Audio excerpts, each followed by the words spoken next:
Faye, good morning. How you doing? Good morning. I'm good. How are you? I'm fired up. There's so much great stuff going on. And, I was really excited to hear your presentation. You did a fantastic job, Faye. I've known you for a while, so I'm already biased. But the subject is one that I always found very interesting because I've been working with an international, context for many years. And there's lots of little anecdotes, but you were able to basically wrap them up into a really fascinating, compelling presentation, which is why I wanted you to have the chance to kind of share with us some of the magic that you did at the Metropolitan Business Association. Introduce yourself, and let's see. There's maybe 5 or 6 questions that I want to ask you, and you promote the heck out of yourself. So, welcome to Barcelona Metropolitan's LinkedIn Live interview with Faye. Faye, before we jump into the questions, can you talk a little bit about yourself, where you come from, why you do what you do? Sure, yeah. So my name is Feykje Mosch. Internationally more going around as Faye because it's quite hard to pronounce if you already tried before. I'm originally from the Netherlands, from a little city known from the cheese, Edam, and I moved to Barcelona 4 years ago. I started learning Spanish on university, and then I decided to move here to experience life, to see if it's as good as everyone said, which it is because I'm still here. And at the same time, I met my boyfriend. He is from Barcelona. He's a Catalan, so that really helped. He's my live case study every day for the work that I'm doing, I say. So yeah, I moved here 4 years ago to Barcelona. What I do, I'm from a language background originally. I studied Dutch and I started working as a language trainer. And the more students I had, the more I realized that it's not only language. Language is not isolated. There is so much communication and culture linked to it. I have several examples, but one of them, for example, was when I had a student who had a Syrian background and he did a basic course, and he was like, I asked him to name the days of the week, and he started with Sunday and then continued from there on. And I was like, okay, it's probably because Sunday was the first day for him to pop up in his mind. But then he came back to me. He was like, I started with Sunday, right? And I was like, yeah, you did. Why? And then he said, yeah, well, because I'm used to, I'm coming from a culture where Sunday is the first day of the week. And I was like, whoa, that's very interesting. So the way that you experience life, the way that you see life, actually influences your communication in the way that you talk to me. So I started diving into that, and that's actually why I'm here now, what I'm doing. So I'm helping leaders basically who want to grow their company or who want to make their company more diverse. I help them to see these differences, similarities that are often unconscious, and how to use them in a way to collaborate better, communicate better with people from different cultural backgrounds. Excellent. Well, that gives me a little bit more context. I do have some questions about the starting of the days of the week, but let's jump into. So it kind of blends into the first questions. It's like, what inspired you to specialize in cultural communications? Can you expand a little bit on the last part there? Sure, yeah. So it really started when I had these links for my students, really, where I found that they were asking questions that were going beyond language, really, and that really had to make me think too about, like, okay, why do we actually use the language as we do? They're maybe recognizable for people, like sometimes, especially if your native language is not English and you try to speak in English, you're trying to find the translation for a word and it's actually just not, you're not feeling it. It doesn't sound right. Why? Because of your experiences, your norms, your values, your habits that you associate with a word, for example. And I felt that myself very strongly too. I still have sometimes in English that I'm like, it's in Dutch I would say differently, or even more in Spanish. I do speak Spanish, but not in a way that I can express myself always as I wanted to. Catalan, that's another topic. Starting with that, but far from native. So that's why I started to dive into that, and I found this whole world of unconscious knowledge that people often are not aware of when they communicate with other people from other cultures. So it's only 10% that we really see when we go around during the day. Is what I explained in this presentation as well. Like if you see me, you see how I look like, what I'm dressing, you hear me speak English. But there's 90% that you cannot see, which is like, why do I speak in, for example, a more direct or indirect way? You don't know how I think about hierarchy, how I make decisions, and all those things actually influence the way I communicate, especially at work, but also in personal life, really. And it influences how I make or say what I say, do what I do. It influences the behavior. And yeah, that's what inspired me to dive into that. And there's just, a lot of barriers that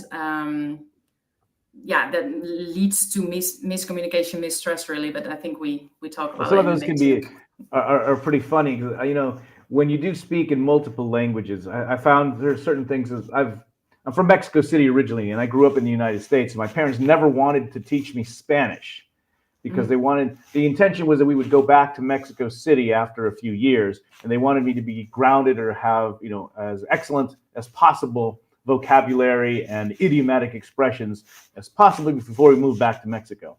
Thing is, we never moved back to Mexico, so I'd never had a formal instruction in Spanish. Never took Spanish, and it was only until I moved here that I realized, actually, I'll tell you a funny anecdote. But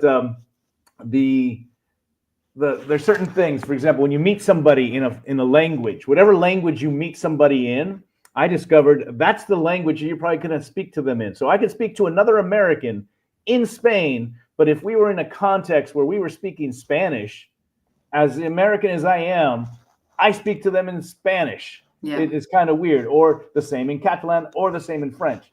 And my girlfriend, which I find hysterical, she speaks fluent French.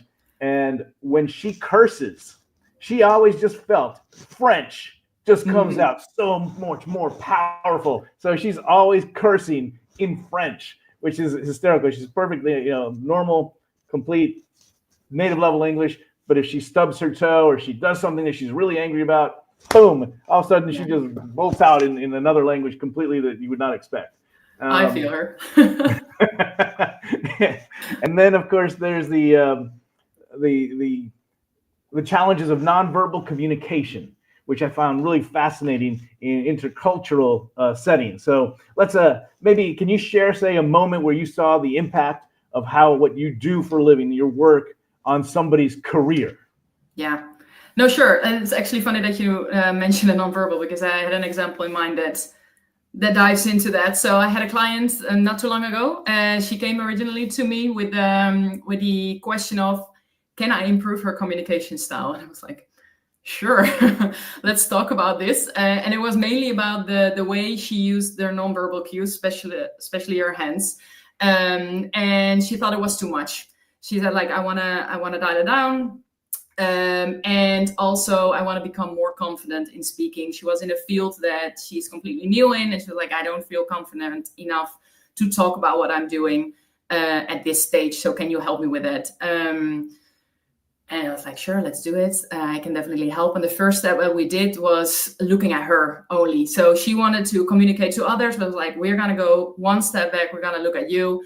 What is the preferred way of you communicating, and why do you do it that way? So this 10%, we looked at that, sure, but also the 90% is underneath. So what is driving you to communicate in a certain way? What is making you use so many hands as well, and hand gestures? And we figured that she is half Spanish, half Peruvian. So the expressing of emotions in the Latin cultures, for example, but also in the Southern European countries are a little bit more expressive than, for example, in the North. So we concluded that, and that is a general thing in when you go to another culture or try to communicate with another culture, it's not that you have to completely shift to the other person to change yourself completely. No, it's a way to manage and find each other in the middle to see, like, what is the perfect balance to find our way. So we didn't erase all those nonverbal gestures that she had. We tried to manage it in a way that it doesn't feel like she's doing this all the time, but like, when do you use your gestures? How many do you use? I'm very aware of it now too, because I see my little screen, and there's also a difference between online and offline. because specifically online with nonverbal cues, it's very important to be very expressive, more than you would normally do. So I'm trying also to bring my hands a little bit more up, because if I move them here, you don't see anything happening. Sorry, little sidestep there. But we managed to work on her communication style as a person. Then we went to actually like bringing it into the world. So what does that mean when you communicate with your target group? We went over the words, the nonverbal cues. We went over the tone of voice and also the interaction in the end. And it's great to see that she implemented what we learned during the training course, not only at work. So she had other projects coming up afterwards where she really had to use what we learned during our course, because she had to present in Metropolitan Business Association, for example, but also for her own socials. She went in front of the video camera, so she had to manage her gestures as well. But she also started to realize and recognize all the things that we learned in her daily life around her. She has an international partner, and since she was aware of her communication style, things became so much more clear.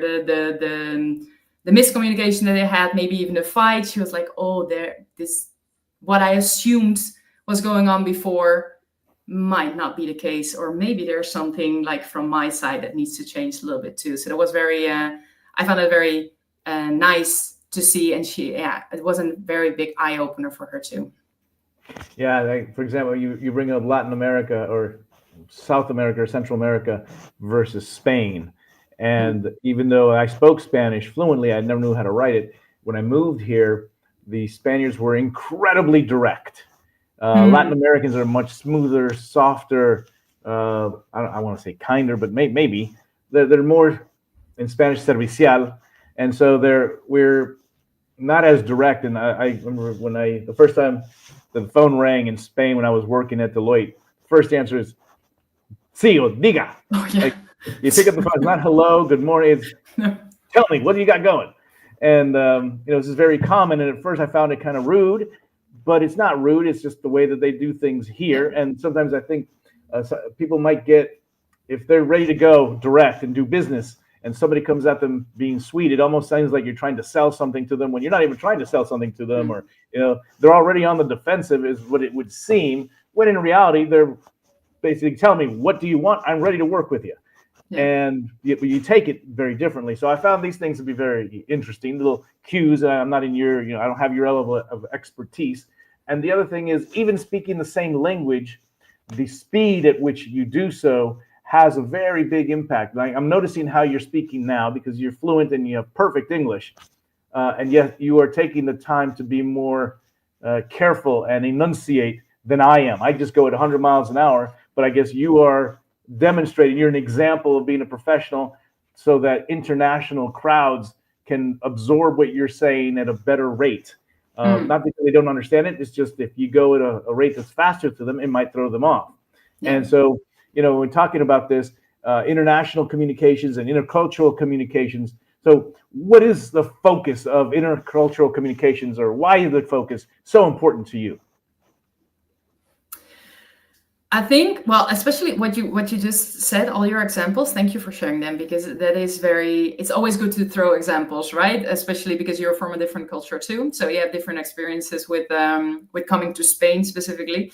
And that's a very good example. You're coming from Mexico City, even like the United States this way. I'm coming from the Netherlands. So we're coming from different angles. And that is what's happening now, right? So that the world is getting more open, more globalized, and it's only getting more and broader than, and it's kind of unavoidable to see here. I'm lacking a little bit of the language. It is since the world is globalizing more and more cultures come together, live together, and eventually also work together. I'm focusing more on work here because that's my expertise and my way of working. But of course, it's also in living conditions, relationships, etc. But we cannot deny that this is happening. So it is very important to find a way to make this collaboration work. If not, then there are some barriers, like you misread social cues. There is struggling with the dimensions that I called before, like the hierarchy, the direct versus indirect communication. You made a very nice example before too. And people are in nature making assumptions based on how they view the world, but that's not always true. So if you do that, it leads to friction, miscommunication. It's just a shame, because it often goes wrong on such small things. Which already can influence how you work together or see each other. Well, it certainly helps to diminish barriers. And I didn't know if, because when I've spoken to you in the past, you have talked about barriers. I don't know if it was in the presentation or just in our conversations. Can you expand a little bit on some of the barriers that you see? So those are you mean the dimensions specifically? Or? I guess so, yeah. Yeah, so there has been research quite a lot on the national dimensions, as they call them. So there are the problems that arise as like what leads in the end to miscommunication there by Trompenaars, Hofstede. There are some researchers there. They kind of divided them in different dimensions. So one of them is, for example, direct versus indirect communication, which means basically like how much context do you need to understand what's being said. So the Dutch, for example, are from a very direct communication style. What we say, what we mean. There's not that much extra information or context that you need. But the more indirect the culture gets, and for example, going towards the east, towards Asia, is getting more indirect, but also already a little bit more in relation with the Dutch, at least already in Spain as well. Like they say way more context, they use way more words and sentences to explain the importance of a certain topic, for example. So that's one example, the directness. There's also hierarchy. So how important is hierarchy in the culture or at work? So how much influence has a manager, or does everyone's voice is equal, and how are decisions? How are they made based on the influence of people in a company, for example? So this is just two. There are many more. It really depends on the context which one is more important than the other. But these are the ones that are quite that often stands out. Okay. So how does your approach set you apart in helping others through the barriers that you were just discussing, the dimensions that you were describing? My approach. Yeah. I think I believe what makes me special here, let's say, is that I combine the language and the culture. As I said before, I'm coming from a language background, so I am not only focusing on the existence of culture, because that often happens, but it's only focused on the 10% that's visible. So people talk in language courses about the holidays, the kind of food, maybe the difference between how they speak in different regions. But what I do is I go to this lower level, or this deeper level of why we do what we do and how this is influencing our communication, and specifically also how does language work here. So not necessarily learning the language per se or alone, but also if you are in an intercultural company, you work with different languages. What do you do with these languages? Do you force a lingua franca, for example, English, or do you let people speak in their own languages? How do they feel? Because it is researched as well that language does something with your identity. So what does that mean? How do employees feel? Do they feel confident speaking to in another language and speaking to other managers or layers in the company? So it's very complicated, and often those barriers or the dimensions that I called before are also overlapping. And I tend to focus on both those sides when I'm doing my training courses and consultancy. Yeah. Okay. And so how does intercultural training shape workplace or teams over the next 5 years? How do you see that happening? As I said before, we have to because of the globalization. And I believe also that it is impossible. It's in general, people from nature tend to look for people who are exactly the same as they are, because it's easy. You don't have to explain too much. It's not a hassle, etc. The only thing is that if you want to grow, and especially in this globalized world, you want to have people with different opinions, different perspectives that add value to what you're already doing. Not everybody likes that, but in the end, if you want to grow, it's most important. So those are what we call diverse teams. And to get a diverse team, it's not only putting people from different nationalities, genders, ages, educational backgrounds together, and that's it. No, you have to learn how to work with that. As a leader, as a manager, you need to make this team work. So you have to figure out what the personal preferences are when it comes to working together, what they're used to, what is the company culture as well. This might differ from the country that you're in. And if you're able to do that, and I can help you with that, but if you're able to do that, then you earn the trust of your employees. You create a safe work environment, a powerful work environment as well. And of course, less conflict in the end and a higher productivity. So it's only growing. So it's important to start now and not wait until you have a team that doesn't function and try to solve it. It's easier to start well and good from the beginning. Okay, so like when I was thinking about who would be an ideal client, how can I help Faye get in contact with a certain company? So I try to figure, I know a number of companies here in Spain.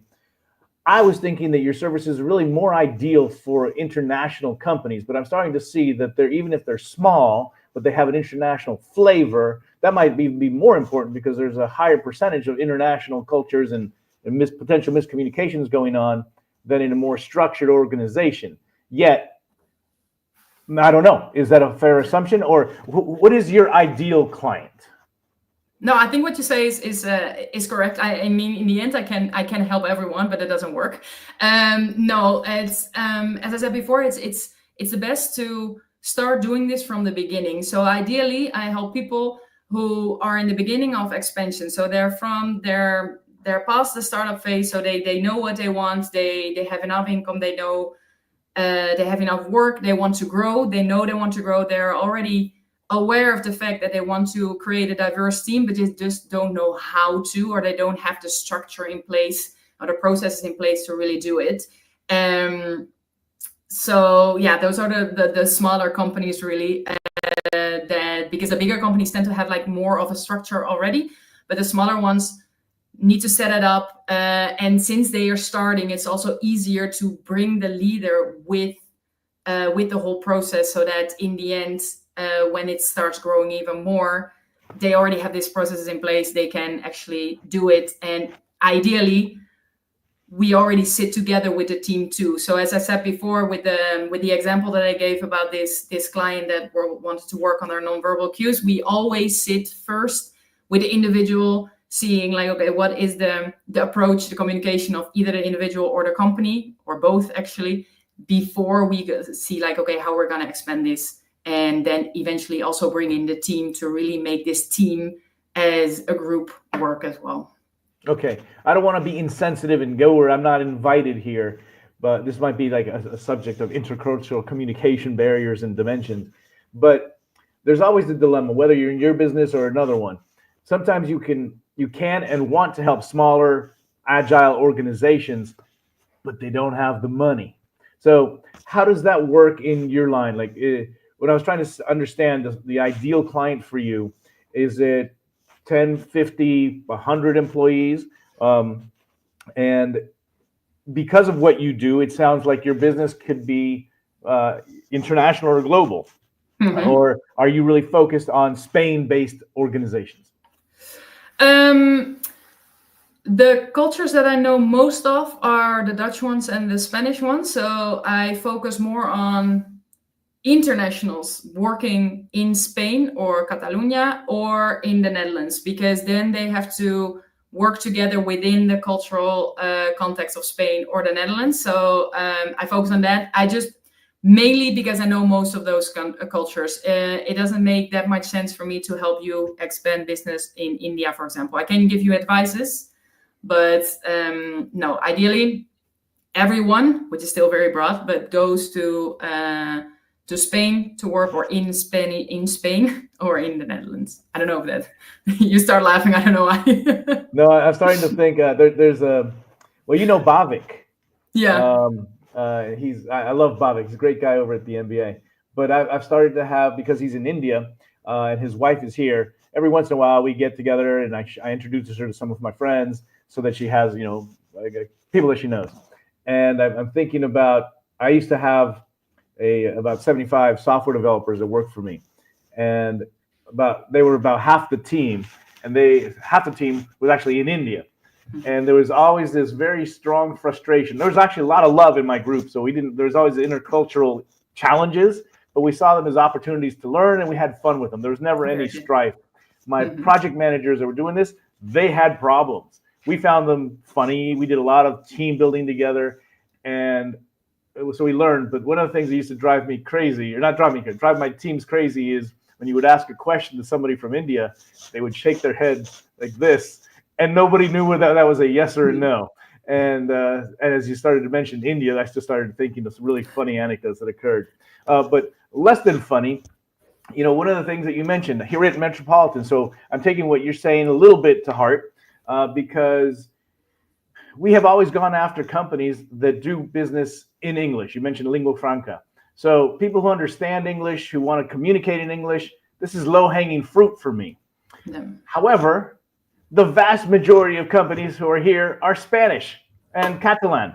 And so it's not that we didn't notice this, but the market for companies who still want to sell to my target audience, which are English-speaking internationals and expats, is much bigger if I go after Catalan and Spanish companies that still want this target audience, but don't know how to communicate with them. So we're going after this, I guess, much larger piece of the pie, but facing some of the intercultural challenges. So maybe I'll have to come to you with some of those anecdotes. That would be great. Can you share, say, one piece of, say, practical advice or an exercise that you might give someone to improve their communication capabilities today? Yeah, I think I have two. I had one, but I have two since your anecdote here, because of the not knowing what a nonverbal cue means. It's the things that I'm going to say now seem very easy though, but just ask. I had a client the other day too, and she was originally from Brazil, but she worked in a Dutch company now. And I was doing a cultural awareness training with her. And we went over the basics of getting to know your communication style, and also like this little tool that I'm going to say in a bit. But she was in the training, and then before the last session, she had a presentation. So she had to present something online to her Dutch colleagues. And when she was in the presentation, she started to feel less confident and a little anxious, because she tried to look at the faces around in the session, let's say, to see if they liked it. But the Dutch are not very expressive when it comes to giving feedback. They only do it when they do not like it. If they do like it, they tend to keep quiet. I didn't know that. No. No, I didn't know that. I've done a lot of work with Dutch people. Okay. It depends, of course, per person too. But in general, if we like it or we were in a presentation, we tend to stay a little bit like this. We don't move that much. Okay. Okay. We often tell them, especially now with online, try to nod a little bit or make some noises, but they weren't giving her that much. So she was like, I don't know, I'm failing completely. They're not liking it. It's not in line with their expectations. So she started to freak out. And then at one point she realized what we learned during the training, which is basically, if you don't know, or if you find yourself in a situation like this, where there is like frustration coming up or miscommunication, or you're just unsure, try to take a moment. It seems very easy, but take a moment to reflect what's really going on. So try to look at it in an objective way. So try to shut down your feelings, your 90% like unconscious. No, just shut it down. Like, what do you actually see? And then try to remember the positive intent of the other person. People are, in general, not wanting to harm you. So in general, they have the best intentions. So try to look for that. And also try to see what kind of dimensions play a role here. And that is the harder part, where you need training for, because you have to become aware of what dimensions exist, what they actually mean. But if you know that, you can take a breath, see what's going on, and then try to act on that. So what she did, which is another easy to apply advice/tool, ask. So she just was like, is this in line? Like, I'm always try to keep it to yourself. So not like, I don't see you smiling. No, like, I feel that my presentation might not be in line with what you expected. Is everything going well? Am I going in the right direction? And they were like, yeah, no, this is awesome. This is perfect. We're listening. Go on, go on. And then she was like, okay, I got the positive feedback now. Now I can continue. And she successfully ended her presentation. So basically, try to pause for a second when you're in doubt. Try to figure out the dimensions that play a role. Look for the positive intent, and then base your conclusions on that and not on your gut feeling. Because in this case, for example, that was completely off. She was doing perfect. She was exactly doing what the Dutch colleagues expected from her. And then if you're still not sure, you can always ask. That's easy. Okay. Right. Let me ask you this. In the spirit of the Metropolitan Business Association, of which you are a founding member, how can I, or Metropolitan, or the community help you? What are you looking for? What is your ask? My ask, this is the 30-second pitch that we always do. My ask is basically to get in contact with the people, like with my ideal clients. So the people who would like to grow, that know that it's very important to be cultural aware, that they want to grow a diverse company or a team, but don't know where to start, don't know what to do. Or if they are already in a starting team, they feel that things are not going well. They sense that it has something to do with culture, but they have no clue how to proceed. Please come to me. Not only because of my work, but also because I'm so passionate about it. I don't want it to fail. So Beyond Native. All right. So, and how can people contact you? What's the best way to contact you? The best way, LinkedIn. I think I'd love the personal contact. So don't hesitate. Just send me a message. I also have a website, beyondnativecommunication.com, where you can find my services too. And this is, for now, I think the easiest way to reach out to me, or through you, okay. I guess, if they cannot find me for one way or another. I'd be delighted to redirect people to you. So we'll put the details in a post.